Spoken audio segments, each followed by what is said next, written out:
Welcome back, everyone. Today it's our second episode. We're going to be talking with Tristan Morrow, who is quite the interesting figure in Northern Irish and Irish politics. They were responsible for setting up the Irish Unionist Party a few years back, which was quite the interesting organization which supported the reunification of the Irish Republic and the United Kingdom. Quite a out there political opinion, but certainly an interesting one. They were also now a member of the Northern Irish People's Party, which was sort of a party, not officially registered yet, but it's set up by Tony Mallon. So we're going to get a little bit of information on that. So I think it'll be a very interesting episode.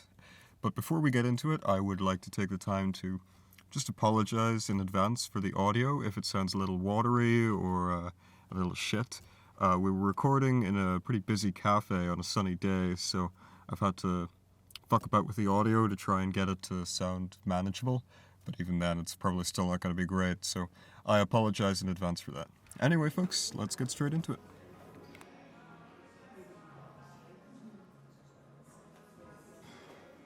Let's start out with some basic questions. What about political activism, in a word, is important to I suppose politics as it's important because, it's how society functions. It is basically society gathering and deciding the rules of how we're going to conduct our daily lives, what is okay, what is not okay. And if you don't partake in that discussion or voice your opinion on that, then you don't get a say on how your life is going to be run. you? I tend to agree. So, you've been a member of quite a few political organizations, from the Irish Unionist Party to the NI People's Party, but I wanted to sort of focus in on the NI People's Party today because it's the one the most recent. I find it personally the most interesting. So, I wonder if you could give me a little bit of the history behind the party. Right. Well, so I only joined, around a year or two ago.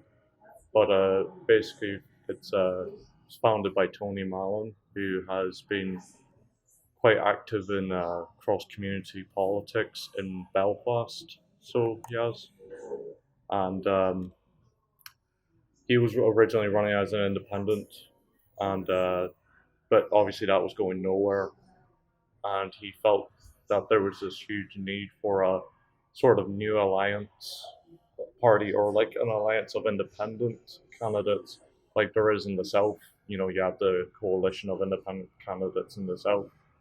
So he got a pile of people together and he messaged me and asked, hey, would you be interested in getting this thing up off the ground and running? And I was politically homeless and I thought, why not? You know, but basically the whole entire concept is it's completely unripped. So everyone has their own political policies and opinions, which has led to a lot of clashing within the party. But that's all part of that's the whole entire structure. It's all part of it. I find that quite interesting. So, it's not sort of a whipped party, as you would say, like some of the major ones. People are sort of free to hold their own beliefs so long as they contribute to the party. How does that work? To elaborate a little bit? Yeah. So basically, if you go onto our website, you click on the candidates. Every candidate has their own policies and stuff. The only thing is that we have a basic agreement on basically like the basic tenets of freedom of speech, uh, not being authoritarian, like telling people how they should live and everything, and basically respecting one another as independent humans. So that's sort of like. But apart from that, we all have our own like economic policies. Like Tony is more Thatcherite in his beliefs, with his housing policies. Like it's something that Thatcher would have put out there. But if you look at my policy, it's like land tax and stuff. Very different opposites. It's a bit like Georgism, is it? Yeah. I see, I see. I've never gotten too into Georgism, never read up too much on it. So I'm wondering why sort of you decided to get involved with the People's Party. Well, I mean, I was in I was in the TUV for a while, and I was in all these other unionist movements and stuff. But obviously, I'm very left wing in my economic beliefs, and I'm also very much so liberal socially and all. So I had the choice to. I had met up with the DUP and I had met up with the UUP because they were both sort of saying, "Listen, you're politically homeless, you could join with us." But like, I didn't want to join another party that would just basically say to me, "You're just going to basically hand out flyers and just repeat whatever our candidate says, even if you don't agree with it." And Tony called up me one day and just said, "Listen, you can stand by whatever you want. We want to just empower you to stand by your beliefs and push for what you believe in." And that sounded perfect to me, you know. Okay. Um, think. So I think it's quite interesting. You've obviously been involved with a lot of unionist and loyalist organizations in the past. How do you sort of compare between the two, like between your experience in the People's Party and sort of in the DUP or the TUP? Do Um, you think that the People's Party is a more effective form of activism or political engagement? um, well, I will definitely say I feel a lot more heard in the party, in the People's Party, compared to TV. TV was, I mean, I was in it for like 3 years, and it was. I feel like I might as well have just never joined. It was a complete waste of time. Um, Basically, you just sat there and the old people would talk, and you were basically told to shut up and sit in the corner until they handed you a flyer or a poster to put up. Um, I mean, I couldn't even set up the Facebook website or the Facebook page for them Really? because yeah, they said we don't trust you young people with that. We'll do it ourselves. So, Um, so you feel like the party is kind of caught in its old ways a little bit? oh yeah, definitely. But in the People's Party, I feel like we've been able to, do community cleanups where we were cleaning up streets and everything. And whenever I would give a suggestion of like, oh, we should all gather up here and clean up this area and stuff, I was listened to and it got done. It is a lot more effective, and it's not just effective in the way of like leafleting. It's actual making physical change in our streets without needing to be elected. You don't need to be elected to make a change in your area. You just need to get out there and do it with people. You know. So there's about three or four candidates in the People's Party, if I recall correctly. But how many members would you have? Oh, members. I know in our WhatsApp we have about 60, Yeah. but like that's just in the WhatsApp. Most of our membership is in the Facebook, which I honestly don't know how many is in there. I do know there's over 100 members though.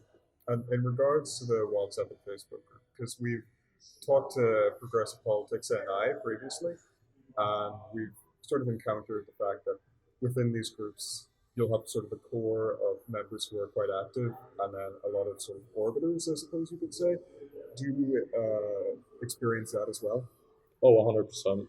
Um, it's um, I will say we have quite a few people that have joined and just sort of floated about and just like you know they're not really interested in actual political change. They're just interested in sharing conspiracy theories or whatever. Do you have any funny ones?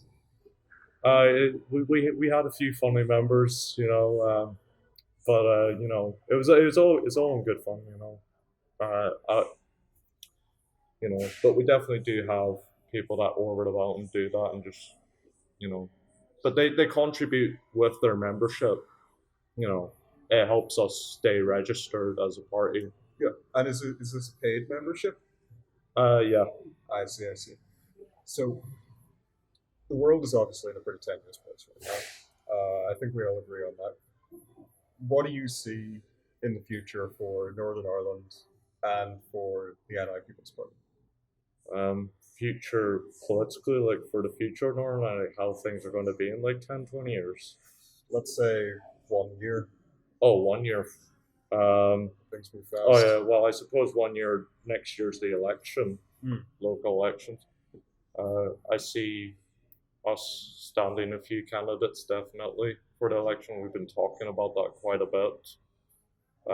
I might be standing as a candidate for council, but again, I'm not too sure if I will or not.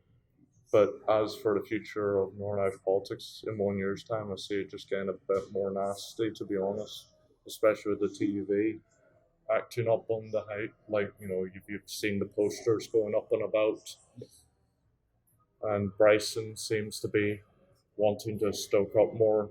But I think, honestly, in a year's time, whenever the election comes about, the TV are going to be in for a massive shock because their approval rating has plummeted. And I can tell you from people that I know and spoken to that did vote for them last time have said that they're not voting for them anymore. No, they're going to be voting for the Ulster Unionists this time.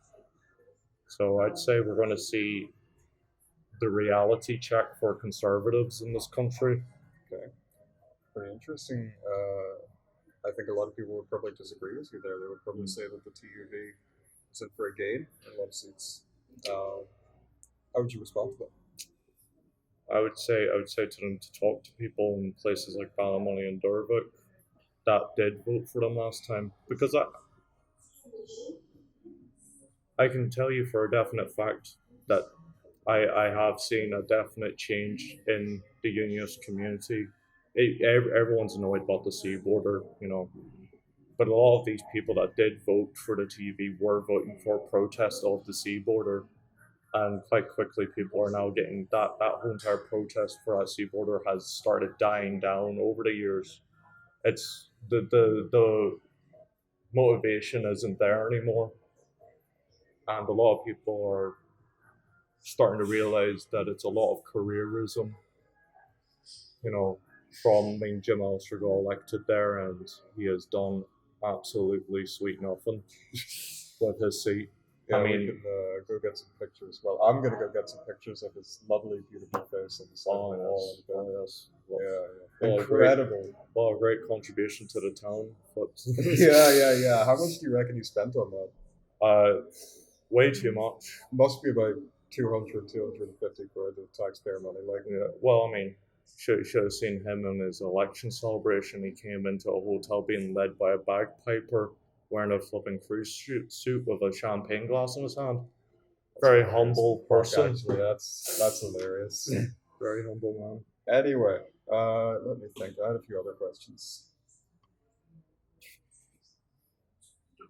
So, I know I said I wanted to focus in on NI People's Party, but I do want to talk about the Irish Unionist Party just a little bit. So you obviously set that up when you were quite young. 19. When you were 19? Yeah. That's the age I have. So, what sort of got you interested in starting that up in sort of a return to the Union for the whole of Ireland? Well, I suppose it's because my father sort of got me into looking into my Irish Unionist history, because I was quite Republican leaning, and my father wasn't very happy with that, and he took me one day down south to Leitrim to see the burnt out ruins of my great grandparents' house, which the IRA burnt down in 1925, and a lot of them got disappeared. And I got sort of a bit frustrated from all that, and started looking into it, and I found out about the way things used to be for unionism, and how there was these progressive figures way back in the day who were of the unionist persuasion, who were pushing Irish language and all this stuff. With tone and such? Yeah, and I mean, Ballymoney, the place I'm growing up, I looked into the United Irishman. Yeah, because there's a lot of history around the United Irishman here, isn't there? Yeah, which I'm not going to lie, I'm still a massive supporter of the United Irishman still. But, I got sort of fed up with Northern Irish Unionism, and I seen basically Northern Unionism purposefully created this divide for profit. of their own wee Protestant state up here. And then I seen basically De Valera done the same for himself, only it was for his own wee Catholic theocracy down south. And I felt like Unionists really should try to reclaim their Irish identity again. So yeah, I just sort of got into it, I guess, that way. It's quite an interesting point of view. Do you think that people would be sort of receptive to reclaiming that Irish identity, or do you think that's going to be a long, long road? Well, yeah, no, it's going to be a very long road. There's a lot of people, especially here, that would be in favor of, reclaiming their Irish identity and stuff. But obviously, there's just as many people who are still stuck in the Ulster Scots sort of Protestant Dalriadan like occultism up here, going like, "This is who we are. We need our own wee state." It's Tradition. yeah, Yeah.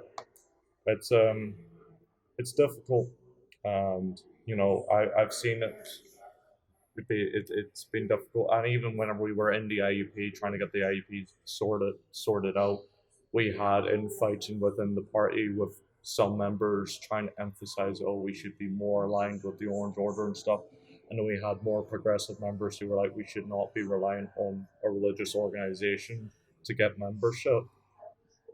So there was always that debate. Mm-hmm. So,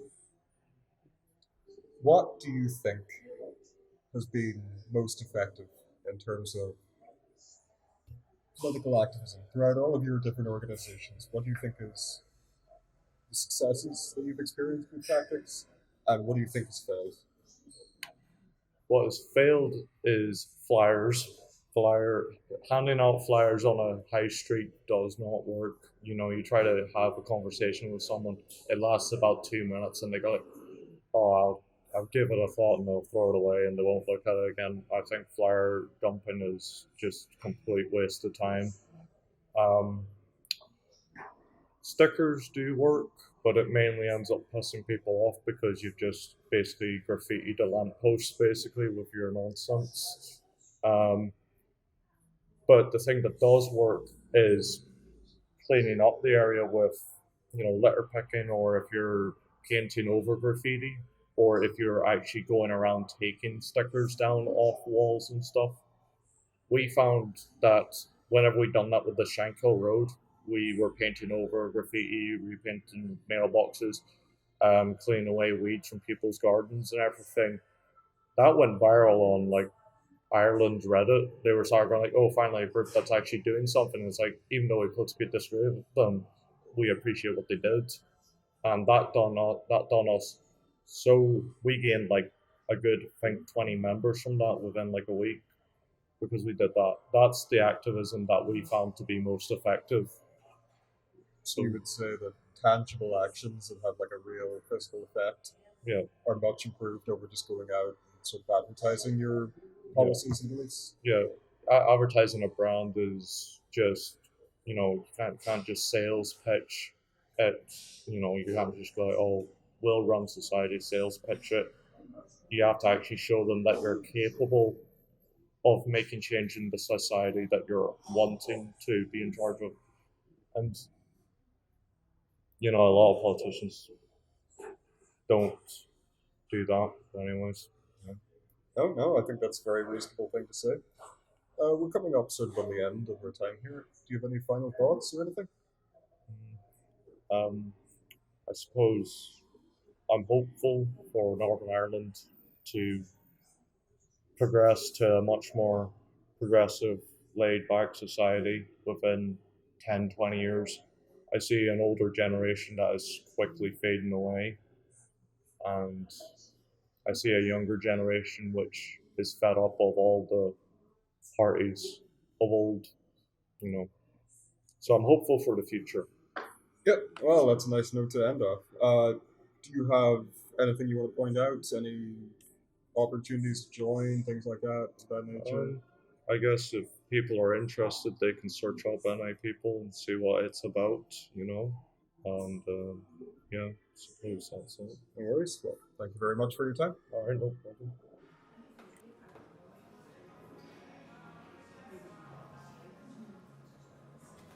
Well, everybody, that was Tristan. A big thank you to them for lending us their time.